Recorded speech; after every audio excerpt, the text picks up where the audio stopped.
Well, I fell for it. She did. Vermont wins. It's a beautiful Trapp, and I went head first. We went to Vermont for 16 days for the fall foliage and discovered all the wonderful things that Vermont has to offer. And as Kara mentioned, we fell for a lot of it. Sorry, not sorry. Away we go traveling.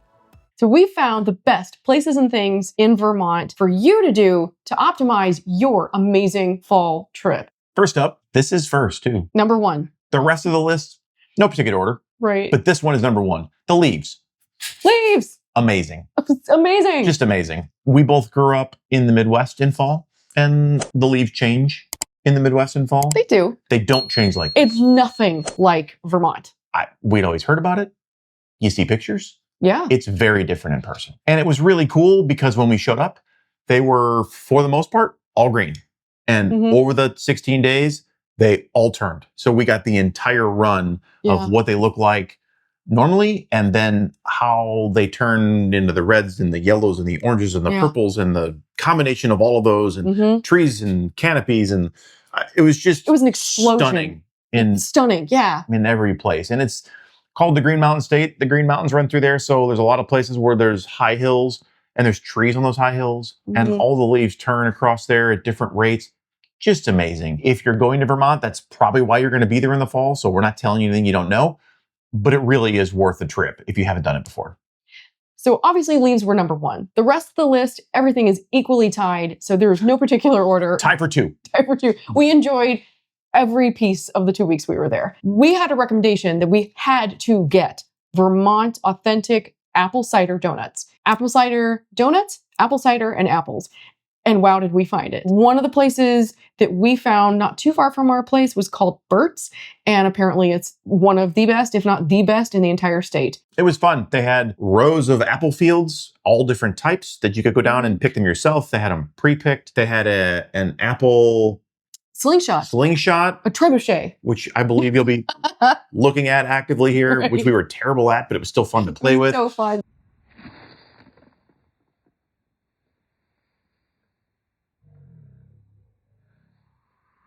Yes. They had freshly made apple cider donuts, which were just delicious. And warm. And fresh apple cider that was warm. And they had maple syrup. And they had pumpkins. It was everything you could think about in fall in one little place. And it was like in a little barn, and there were little tractors and Adirondack chairs. And oh my God. There's a number of places you can do this in Vermont. A lot of places that have, these apple orchards and that type of experience. Just find one that's near you. Find one. They're all really good. It was great. Yeah. So the next thing you must find for your trip is maple syrup. I always thought it was a kind of cliche, that it was a stereotype maybe, but... And maybe it is. But whatever. I like sugar. I fell for it. They make the maple syrup there. We actually passed some of the roads where you could see them actively tapping the maple trees to get the sap out of that, to create the maple syrup. And it is everywhere you go. It is pretty easy to find. Very easy to find. It's delicious. But it's worth it. We made pancakes one morning and had the local syrup. Oh yes, gotta find it. Gotta do it. Vermont's also known for its cheese. Yeah. There's a whole bunch of places that make local Vermont cheese as well. It's absolutely wonderful if you like cheese. It's also everywhere. Yeah. You can get a maple syrup. You can get cheese everywhere. But it's all great. Absolutely. So if you've watched our channel for any length of time, you're aware that we may or may not like breweries. Vermont may or may not have some world-class breweries, namely Hill Farmstead, which was, I think it was actually the closest brewery to us, which was not good. But this is some things we may have brought with us as gifts. You see, it's still sealed. I didn't drink this. Not that one. I didn't drink this one. Drank one like it. But this is a gift. Hill Farmstead is an amazing brewery location. Adirondack chairs, big open fields, beautiful views of the mountain in the background. Built on a actual farm. That's why it's called Hill. It was the family. Right. And Farmstead. It was an active working farm. They built a brewery on it. It is literally world class. It is ranked one of the best in the world. I don't think there was any locals that were there. Everybody that was visiting because it was Hill Farmstead and they wanted to go there. And it's a place where it's pretty much 8 miles from anything close to it. So if you're there for a reason. Just an amazing place. The other place we went to a number of times was The Alchemist. And I brought some snacks from The Alchemist as well. Tasty And souvenirs. tasty souvenirs. Again, you can see these are very much sealed. And these are for some friends. These Very are- much sealed. They're from friends. They're for other people. We're bringing a little bit of Vermont home. So I'm not telling you who it's for in case you're watching. You'll find out eventually. So yeah, so the Vermont has some incredible breweries. And those are just two of them. Those were two of our favorites because they are very well rated and very well known. So we also went to Woodchuck Cider House in East Middlebury, Vermont. It's primarily their production facility, but they also have a small tasting room and a little gift shop. You can get ciders that are distributed nationally, but they also have several that are only available there at the location. They have a really cool self-guided tour where you go over the top of the production facility and you can see them producing and canning the cider. And then they also have a really nice outdoor space with some chairs and things you can sit outside, just like the other two breweries did. We went with our friends here too, and we had a really great time. It was a cool location. But the properties are great. They're very relaxing. Mhm. It's quintessentially Vermont when you go there. Yeah. Yes, it's a brewery, but it's also a wonderful outdoor space. In the fall, the weather is great. Just an amazing experience. So next on our list is the Von Trapp Farm and Brewery. Again, going back to the beer thing, but stick with me. So Von Trapp, if you recognize the name, if you've ever seen or heard of the movie The Sound of Music, that family is the Von Trapp family, that Maria marries the guy and they run off into the hills. They were literally real people. Maria was a real person. The Von Trapp family were real people. So when they fled in the 40s, they came to the United States and they settled in Vermont and they built this gorgeous ski resort. They have working farms. And not too long ago, they built a brewery. So Von Trapp Brewery, and they have tours of their Highland cows. So we got to go out in the pasture. So awesome. It was so awesome. Fluffy cows. If you've never seen a Highland cow, my goodness, they are so fluffy and so adorable. And one of them was just my little best friend, and it was really great. So we had Eat your hand. I mean, He was hungry. certain risks are worth it.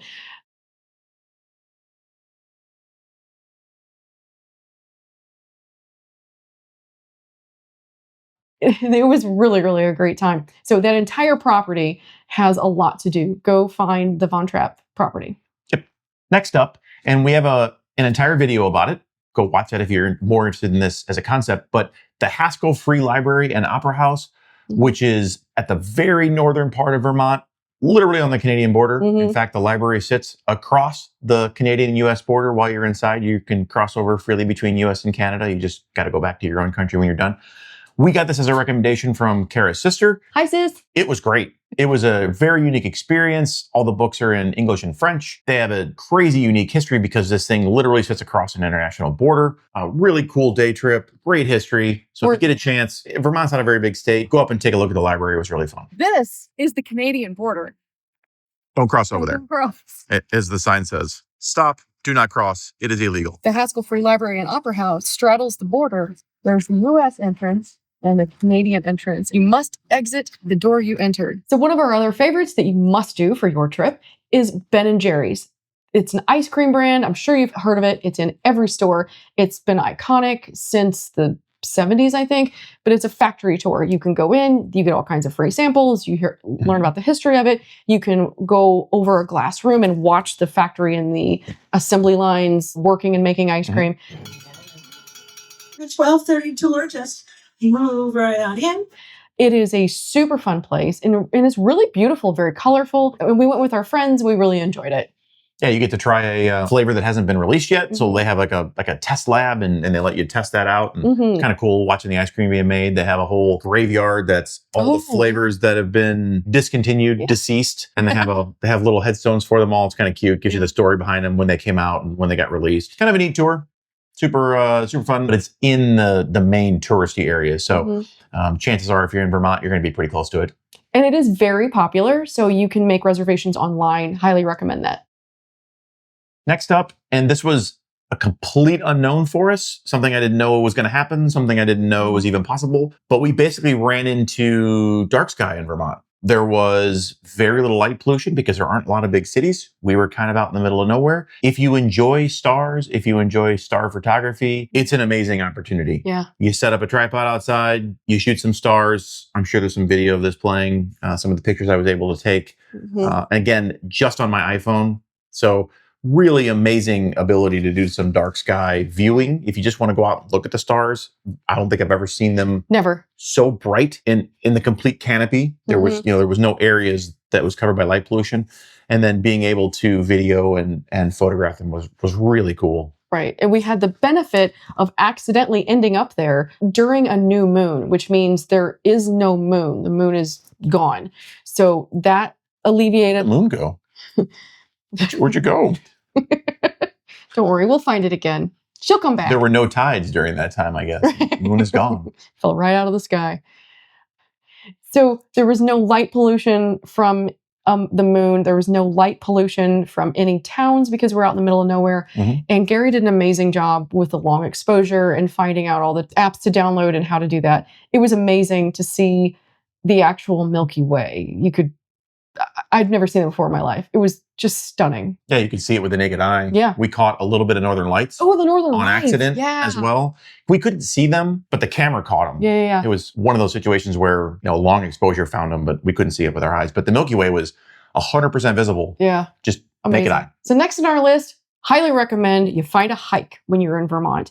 And when I say hike, some of them can be mountains. Some of them can just be nice level trails. We found more of a level trail, and it was beautiful to see all the leaves that were changing and just feel that crisp fall air. And it just felt quintessential Vermont. Find a nice hiking trail, worth your time. And then the last thing that we sort of learned about and liked, they call the northern part of Vermont the Northeast Kingdom, the neck. Yeah, never heard that before. NEK. Never heard of that concept. That's why we travel, we learn things. But they call it the Northeast Kingdom. And up in the Northeast Kingdom, most of the roads are dirt roads. There are some roads that are paved. Most of them are the main either state roads or interstates, although I don't know we were on an interstate the whole time. No, not really. So for the most part, when you're in Vermont in the sort of the outer areas, expect to be on dirt roads. But they're really well maintained. They're not exactly paved, but they're kind of compressed. Yeah. A lot of dirt roads. The saying that you're going to find here in Vermont that we heard a couple of different times is you can't get there from here, which is just kind of a joke because you're not far from anything, but it takes you a good 25 or 30 minutes to go 10 miles because you're going up and over mountains, or you're going this way for 5 miles and then this way and then back this way. Right. Whereas if you could just go there directly, it would be significantly faster. But it's got a charm to it. When you're there, you realize you're in a different part of the country. And it's something that we had never experienced before. The other thing we ran into a lot up there were they use general stores. So these little towns have, they don't have big stores. A lot of times there were people selling things in farm stands for food. They had their actual farms, so there was meat and produce. But they have general stores, which are more like little convenience stores. But those are dotted all over that area too. So you kind of got to get used to not having all the things that you want available to you because you're buying them in these little bitty general stores. But again, it added to the quaintness of the experience. Absolutely. All right, so this was our Vermont must-dos to optimize your trip. Thanks for watching. Happy traveling. I'm going to be chugging syrup. Glug. I evidently did not. Okay. Good job. I got you. Thank you.